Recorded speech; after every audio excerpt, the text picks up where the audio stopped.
फडणवीसांनी मुख्यमंत्रीपदाच्या महत्त्वाकांक्षेपोटी महाराष्ट्र नाचवला अशी टीका शिवसेना उपनेत्या सुषमा अंधारे यांनी केली। महायुती आणि भाजपच्या नेत्यांना रामच कळाला नसल्याचं सुषमा अंधारे म्हणतात।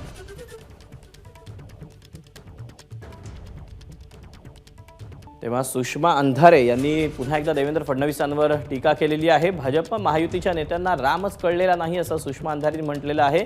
रामाचा खरा पाईक म्हणजे उद्धव ठाकरे असल्याचं सुषमा अंधारे म्हणतात।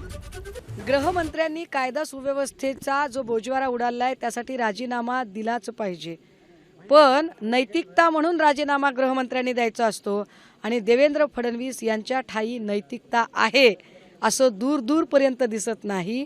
4 दिवसाखाली पोलीस स्टेशनमधला गोळीबार, परवा दिवशी फेसबुक लाईव्ह करून मॉरिस आणि अभिषेक घोसाळकरची हत्या आणि लागोपाठ काल लगेचच पत्रकार निखिल वागळे, असीम सरोदे, विश्वंभर चौधरी यांच्यावर झालेला हल्ला। खरं तर पुणे भाजपा पदाधिकारी धीरज घाटेने मी हल्ला करणार आहे असे जेव्हा सांगितले होते तेव्हा प्रिकॉटरी ॲक्शन म्हणून धीरज घाटेला अटक करणे आणि वागळे, सरोदे, चौधरी यांना संरक्षण देणे ही पोलिसांची आद्य भूमिका असायला हवी होती। गृह मंत्रालयानेच गुन्हेगारी वाढवली तर तक्रार कुठे करायची अशी सध्याची परिस्थिती आहे। एबीपी माझा, उघडा डोळे बघा नीट।